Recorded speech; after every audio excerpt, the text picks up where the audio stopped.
हम दोनों बातों की पूर्ति की बात कहते हैं, सफलता भी, वाहवाही भी, मन की कामना की पूर्ति भी और आत्म शांति भी एक ही काम से हो जाएगी, नाम जप से। विश्वास मानो, हमारी बात पर विश्वास। देखो, जब हम डॉक्टर की दवा पर विश्वास करते हैं तो ज्यादा लाभ देती है। अगर दवा में संशय हो जाए तो दवा करेक्ट हो तो भी लाभ नहीं देगी। अगर हमें डॉक्टर की दवा पर पहले तो हमें विश्वास होता है आसपास के कहने वालों से कि बहुत बढ़िया डॉक्टर है, फिर वो कि यार ये जो दवा देता है वो सटीक दवा है, तो वो दवा का एक दिमागी सिस्टम बड़ा काम करता है कि अगर हमें ये विश्वास हो कि डॉक्टर बढ़िया है और दवा करेक्ट देता है तो वो ज्यादा लाभ देती है। अगर आपको विश्वास हो कि महात्मा सही हैं और ये जो बोल रहे हैं इससे हमें लाभ मिलेगा, तो आप अच्छे से अच्छे कर्म को करने में सकुचाएंगे नहीं, बुरे कर्म में सकुचाहट पैदा हो जाएगी, आप एक अच्छे बन सकते हैं। तो हमारी बात मान लो, लोक परलोक के दोनों सुखों को दाता, दोनों सुखों को देने वाला भगवान का नाम है। आप जप लो, इसमें पैसा नहीं लगता, आप जप के खुद देख लो, लेकिन लंबे समय तक, जब तक तुम्हारा पाप नष्ट नहीं होगा तब तक नाम का प्रभाव समझ में नहीं आएगा। और जिस दिन पाप नष्ट हुआ, नाम का प्रभाव समझ में आया, आनंद ही आनंद रहेगा, इस लोक में भी और परलोक में भी।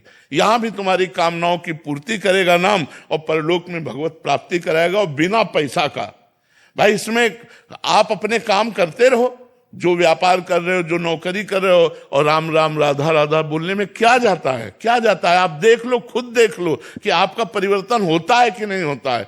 आप जो लोग कहते हो कि हम आपकी बात सुनकर परिवर्तन होता है, बात समझना, जो नाम जप है जो यहां होता है उससे छू के जो बात निकलती है वो तुम्हारे ऊपर जाकर काम करती है। अगर नाम जप ना हो तो बात तो बहुत जगह ये होती है। इसलिए हमारी बात मान लो, नाम जप करते रहो, उठते बैठते चलते फिरते तुम्हें निर्भय कर देगा, निश्चिंत कर देगा, निशोक कर देगा। कोई कामना ऐसी नहीं जो पूर्ति ना हो जाए।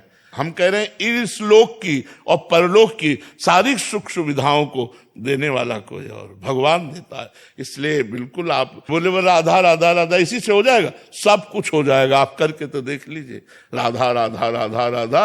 और अगर आप इस लोक और परलोक में सुखी ना हो जाए, इसी जीवन में, जैसे आप माँ से पैदा हुए, जैसे हम माँ से पैदा हुए, जैसे आप इंसान हो ऐसे हम इंसान हैं। हाँ, नाम जप, भगवान की शरण, हम बचपन से भगवान की शरण में, तो उसका प्रभाव अलग दिखाई देगा। आप अभी शुरू किए हो तो उतना प्रभाव आपको दिखाई दे रहा है। खूब नाम जप करो, खूब आत्म शांति मिलेगी और खूब मंगल होगा। बस गलत काम ना होने पावे शरीर से। बिना नाम जप के नहीं बनेगी बात, ये गाड़ी लोकप्रियता है सब। बिना तपस्या तप करो, भजन करो, सब कुछ प्राप्त हो जाएगा। भजन है तो आप हमारे राष्ट्र के पदों में भी ऊंचे ऊंचे पहुंचोगे, और भजन नहीं तो नहीं पहुंच पाओगे, नहीं पहुंच पाओगे। आप समझो, भजन का ही प्रभाव, कोई खास बात नहीं है, केवल नाम जप, केवल भजन। अब वो ये बात तुम्हारे दिमाग में बैठ जाए, अगर ये बात बैठ गई ना तो बोले वस्तु अमोलक दी मेरे सतगुरु, निस दिन बढ़त सवायो, पायो जी पायो मैंने राम रतन धन पायो। अभिषेक जी। राधे राधे महाराज जी। राधे राधे महाराज जी। महाराज जी, मैं अपनी तरफ से बंदर सेवा, गौ सेवा, मछली सेवा, पंक्षियों की सेवा सब कुछ करता हूँ, पर मन बहुत विचलित रहता है। कभी लगता है परिवार के साथ रहूं, कभी लगता है सब छोड़ छूट के अपना जीवन भक्ति मार्ग पे अग्रसर हो। नहीं, हम छोड़ छाड़ के भागने वाली बात तो बिल्कुल गलत समझते हैं कि आप अपने परिवार को, आप अपने कर्तव्यों को आप छोड़ करके भागें, कहीं एकांत जाएं। बिल्कुल जरूरत नहीं प्यारे, बिल्कुल सिंह की तरह घर गृहस्थी में रहो और नाम जप करो और मेहनत से रुपया कमाओ और परिवार का पोषण करो और चार का पेट भरो। हम तो ये माने, मतलब जो हमको अनुभव हुआ वो यही अनुभव हुआ।